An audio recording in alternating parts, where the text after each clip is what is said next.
कि शांति निकेतन को यूनेस्को को विश्व धरोहर का दर्जा प्राप्त हुआ है, उसके साथ आपने ऐसा किया है। और टीएमसी के लोगों ने, मेरे बहनों भाइयों, विश्व भारती की जमीन पर भी कब्जा कर लिया है। इस हद तक यदि कोई जा सकता है तो टीएमसी के लोग ही जा सकते हैं। लेकिन हमारे प्रधानमंत्री मोदी जी के प्रयास से दुर्गा पूजा को, हमारे प्रधानमंत्री मोदी जी के प्रयास को, आपकी दुर्गा पूजा को, मेरे बहनों भाइयों, यूनेस्को की कल्चरल हेरिटेज की सूची में शामिल कराया गया है। इस काम को भी यदि किसी ने किया है तो हमारे प्रधानमंत्री ने किया है। 2017 में टीएमसी सरकार ने दुर्गा मां की प्रतिमाओं पर विसर्जन पर भी रोक लगा दी। इतना बड़ा अनर्थ, इतना बड़ा पाप। बहनों भाइयों, मैं समझता हूं कोई भी भारत की सरकार होगी ऐसा नहीं कर सकती। यहां के नौजवान, मैं देख रहा हूं, मैं आता हूं पश्चिम बंगाल में, बड़ी संख्या में रोजगार की तलाश में भटक रहे हैं। और यहां की आर्थिक हालत, यहां की इकोनॉमिक कंडीशन ममता सरकार ने इतनी खराब कर रखी है बहनों भाइयों, देश की अर्थव्यवस्था में जो वेस्ट बंगाल का हिस्सा 10% हुआ करता था, पूरे देश की अर्थव्यवस्था में बंगाल की अर्थव्यवस्था का हिस्सा 10% होता था। आज वह घटकर, मेरे बहनों भाइयों, केवल 6% रह गया है। बंगाल के नौजवान रोजगार के लिए हिंदुस्तान के दर दर की ठोकर खा रहे हैं। वेस्ट बंगाल में मजदूरों को संगठित होने का अधिकार नहीं है। मजदूरों के संगठित होने के अधिकार को भी टीएमसी की सरकार ने छीना है, ताकि वे अपने हक और अपने अधिकार की आवाज को वह बुलंद न कर सकें। इसीलिए उसे रोका है। मेरे बहनों भाइयों, हर क्षेत्र में भ्रष्टाचार, शिक्षक भर्ती में भ्रष्टाचार।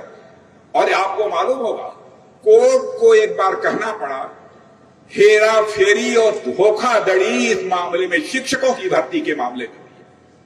उसके बाद भी इस सरकार को कोई चिंता नहीं है। हमसे कोई पूछे टीएमसी का मतलब क्या होता है, तो मैं कहूंगा टीएमसी का मतलब होता है total miss rule and corruption. इसी को ही हम टीएमसी कहते हैं। मेरे बहनों भाइयों, मैं यही कहूंगा, जोरा घास फूल होबे छार खार, दुर्नीति थाकबे ना आर, ফুটবে এবার পদ্ম ফুল, এক নতুন বাংলা গর্বে কুল।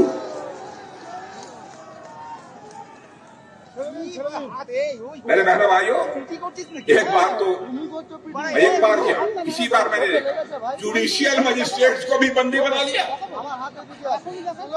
सब जुडिशियल मजिस्ट्रेट को भी बंदी बना लिया। ऐसी सरकार आपको भारत ही नहीं, दुनिया के इतिहास में कहीं भी देखने को नहीं मिलेगी। और सुप्रीम कोर्ट को यह कहना पड़ा, यह एक सोचा समझा और सुनियोजित तरीके से उठाया गया कि यह कदम था। यह उन्होंने कहा। क्या क्या नहीं किया है टीएमसी की सरकार। राष्ट्रपति सर्वोच्च संवैधानिक संस्था है मेरे बहनों भाई, उनको भी नहीं छोड़ा। उनके साथ भी जिस तरीके का सम्मानजनक व्यवहार होना चाहिए वह नहीं किया गया। और एक बार तो तृणमूल कांग्रेस के एक मंत्री ने कुछ साल पहले हमारी महामहिम राष्ट्रपति महोदय के बारे में बहुत ही ऐसी घटिया और घिनौनी बात कही थी बहनों भाइयों, कि मैं अपने उसे जुबान से कभी दोहरा नहीं सकता।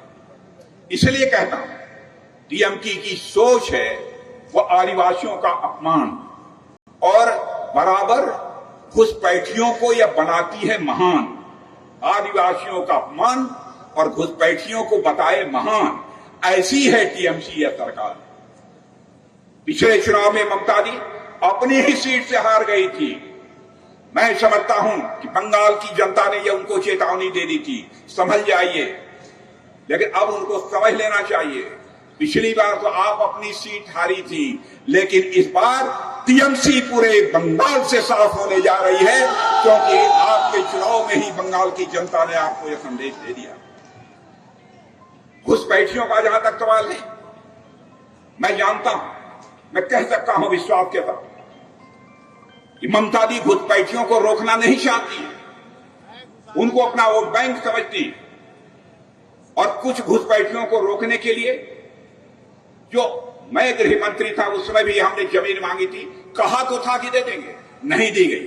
अब जाकर शायद कुछ जमीनें दी हैं बॉर्डर सिक्योरिटी फोर्स को, ताकि सीमा के ऊपर कुछ फेंसिंग किया जा सके और घुसपैठियों को बंगाल की सीमा में, भारत की सीमा में आने से रोका जा सके। ऐसे हालात, मैं यहां के कर्मचारियों के बारे में कहना चाहूंगा, आपको भी छठा वेतन आयोग की सिफारिश के अनुसार वेतन मिल रहा है।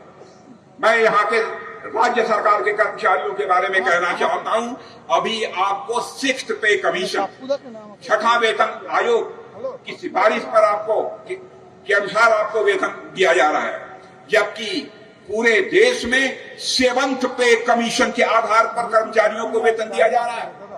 मैं यहाँ के कर्मचारी भाइयों को भी आश्वस्त करना चाहता हूं, जिस दिन हमारी सरकार बनेगी, चुटकी बजाकर आपको 7th पे कमीशन के आधार पर हम आपको वेतन देंगे। एम्स भी यहां नहीं था। पहला एम्स यदि पश्चिम बंगाल को किसी ने दिया है तो हमारे प्रधानमंत्री मोदी जी ने दिया है। मेरे बहनों भाई, प्रधानमंत्री किसान निधि के द्वारा 6,000 रुपए हर एक किसान को मुहैया कराए जा रहे हैं।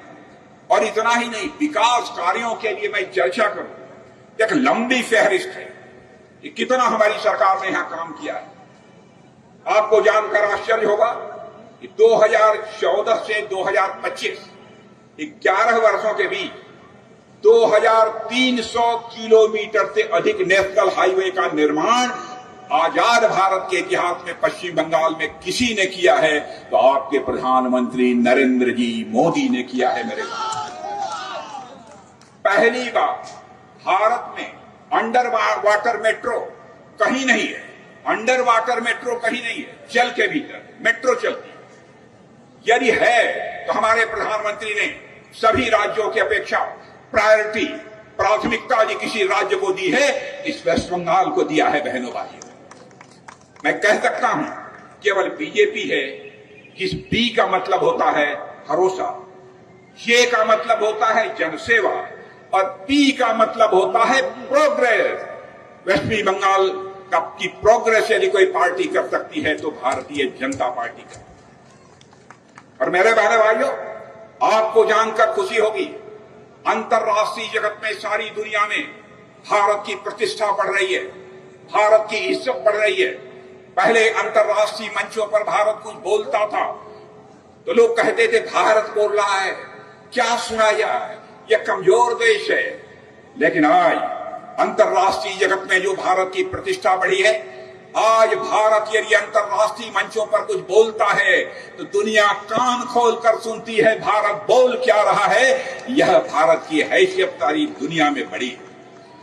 इस समय पश्चिम एशिया का भी संकट चल रहा है, पश्चिम एशिया का संकट चल रहा है। मेरे बहनों भाइयों, पहला अकेला देश यह भारत है सारी दुनिया का, जहां से स्ट्रेट ऑफ हार्मुज जल डमरू मध्य जिसे कहते हैं, स्टेट ऑफ हार्मुज, पहली बार हमारे प्रधानमंत्री की डिप्लोमेटिक स्किल, कूटनीतिक कुशलता का यह परिणाम है कि क्रूड ऑयल और एलपीजी की 7 जहाजें दुनिया में इस संकट की घड़ी में निकल पाई हैं तो केवल और केवल भारत की निकल पाई है। मेरे बहनों, इसलिए मैं आप सबसे अपील करने आया हूं, मेरे बहनों भाइयों, इस बार कमर कस लीजिए।